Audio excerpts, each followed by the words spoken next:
मानवता नहीं, इंसानियत नहीं है। एक व्यक्ती आहे या देशात ती स्वतःला सुपरमॅन समजते। सुपरमॅन बनना चाहता, अति मानव बनना चाहता। एक व्यक्ती आहे या देशात जी स्वतःला विष्णूचा 13वा अवतार समजते। वो भगवान बनना चाहता। तरीही मोहनराव भागवत यांनी जे मत व्यक्त केलेलं आहे भारतीय जनता पक्षानेही केलं पाहिजे। नड्डांनी सरळ सांगितले की आजपर्यंत आम्हाला आरएसएसची गरज होती, आता आम्ही स्वयंपूर्ण झालेलो आहोत, आम्हाला आरएसएसची गरज नाही। भाजपा आणि आरएसएस यांच्यातील निर्माण झालेली दुरी कुठेतरी स्पष्टपणे दिसत आहे।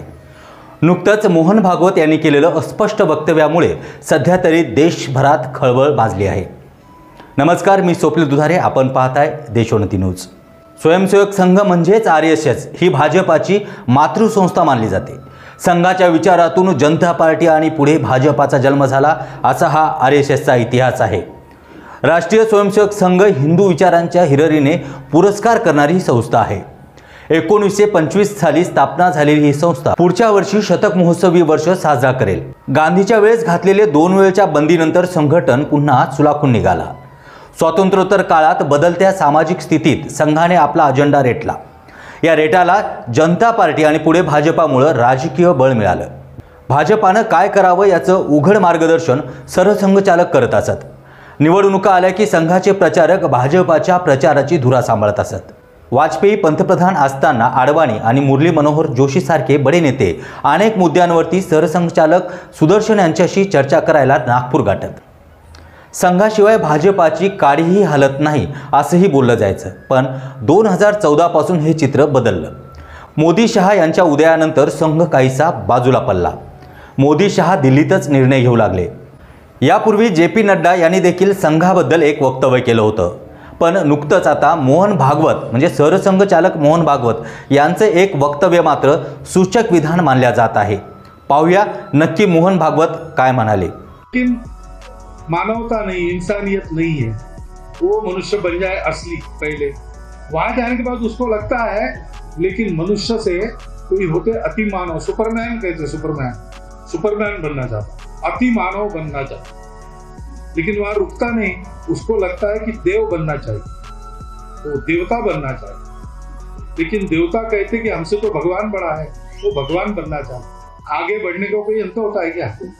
इतना आगे जिसका कोई छोर नहीं, जहां पूर्णता ही मर्यादा हो, सीमाओं की डोर नहीं। विकास एक ऐसी चीज है, यहां तक विकास करना सोच के विकास किया, वहां गए, वहां पहुंचने के बाद दिखता है कि इसके भी आगे है, तो मनुष्य है लेकिन मानवता नहीं, इंसानियत नहीं है, वो मनुष्य बन जाए असली पहले। वहां जाने के बाद उसको लगता है लेकिन मनुष्य से कोई होते अति मानव, सुपरमैन कहते, सुपरमैन फिल्में वगैरह निकलती है उसमें दिखाते हैं कि अलौकिक शक्तियां जिनके पास होती, तो फिर मनुष्य अलौकिक बनना चाहता है, सुपरमैन बनना चाहता है, अति मानव बनना चाहता है, लेकिन वहां रुकता नहीं। उसको लगता है कि देव बनना चाहिए, तो देवता बनना चाहिए, लेकिन देवता कहते कि हमसे तो भगवान बड़ा है, वो भगवान बनना चाहता। और भगवान कहता है कि मैं तो विश्व रूप हूं, अभी तो आपको एक रूप में दिख रहा हूं, लेकिन मेरा जो सारे विश्व में व्याप्त ऐसा बिना आकार का रूप है, वो असली मैं। तो वहां भी कुछ है क्या रुकने की जगह, कि वहां से भी आगे कुछ है, ये कोई जानता नहीं। इसीलिए आपने कहा ना, मैंने कहा था आप सब जगह अपना काम कीजिए, तो मैंने क्यों कहा उस समय, क्योंकि सब जगह काम करने वाले लोग भी हैं हमारे। अशोक जी इधर काम कर रहे थे, और भी लोग काम करते, कल्याण आश्रम काम कर रहा था, अभी भी कर रहा है। तो एक ही रास्ते पर ज्यादा वाहन हो गए या ज्यादा आदमी हो गए तो टकराते आपस में, इसलिए रास्ते पर नियम रहते, आप बाएं तरफ से जाओ, आप दाहिने तरफ से जाओ। लेकिन ये मालूम है और ये करना भी पड़ता है, फिर भी उस समय ये क्यों कहा मैंने कि ठीक है आपको बाहर के इलाके में भी काम कर सकते हैं, क्योंकि विकास का कोई अंत नहीं। और कार्यकर्ता के मन में ये अनुभव आना चाहिए कि इतना सब कुछ किया और थोड़ा बाकी है। मोहन भागवत यांच्या वक्तव्यानंतर संजय राऊत यांनी हे वक्तव्य कुणासाठी होतं हे स्पष्टपणे खुलासा केला आहे. आपण पाहूया संजय राऊत काय म्हणाले. एक व्यक्ती आहे या देशात जी स्वतःला विष्णूचा 13वा अवतार समजते. एक व्यक्ती आहे देशात तिला असं वाटतं की प्रभू श्रीराम यांचं बोट धरून मीच त्यांना अयोध्येच्या राम मंदिरात घेऊन गेलोय. ते नसते तर अयोध्येत भगवान राम यांची प्राणप्रतिष्ठा झालीच नसती. एक व्यक्ती आहे या देशात ती स्वतःला सुपरमॅन समजते. एक व्यक्ती आहे या देशात जी स्वतःला नॉन बायोलॉजिकल पद्धतीनं अजैविक पद्धतीनं जन्माला आलो म्हणजे मला वरून देवानं जन्माला घातलं अशा पद्धतीनं लोकांना भ्रमित करते. एक व्यक्ती आहे या देशात जी सांगते रशिया आणि युक्रेनचं युद्ध मीच थांबवलं, पण ती व्यक्ती मणिपूरचा हिंसाचार आणि जम्मू काश्मीरमधला हिंसाचार थांबवू शकत नाही. मला असं वाटतं त्याच व्यक्तीविषयी मोहनराव भागवत बोलले आहेत.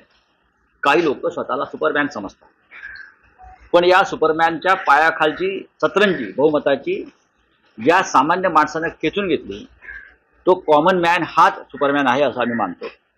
तरीही मोहनराव भागवत यांनी जे मत व्यक्त केलेलं आहे त्याच्यावर चिंतन देशाने केलं पाहिजे, भारतीय जनता पक्षानेही केलं पाहिजे. तत्कालीन भाजपा अध्यक्ष जे.पी. नड्डा यांनी एका इंग्रजी दैनिकाच्या मुलाखतीत आता संघा वाचून आडत नाही असं वक्तव्य केलं होतं. आपण ग्राफिकच्या माध्यमातून पाहूयात तेव्हा नड्डा काय म्हणाले. शुरू में हम अक्षम होंगे, थोड़ा कम होंगे, आरएसएस की जरूरत पड़ती थी. आज हम बढ़ गए हैं, सक्षम है तो बीजेपी अपने आप को चलाती है.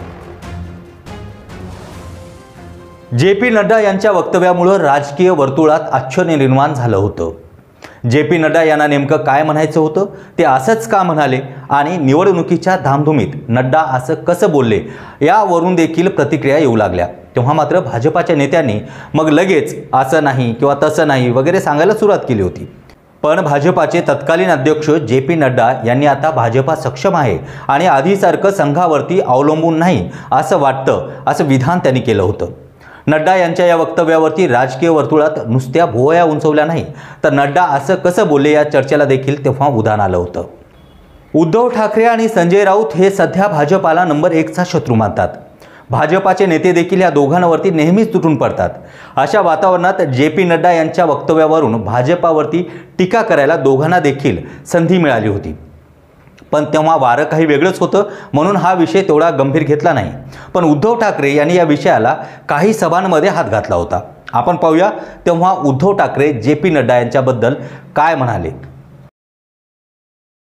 नड्डांनी सरळ सांगितले की आजपर्यंत आम्हाला आरएसएसची गरज होती, आता आम्ही स्वयंपूर्ण झालेलो आहोत, आम्हाला आरएसएसची गरज नाही.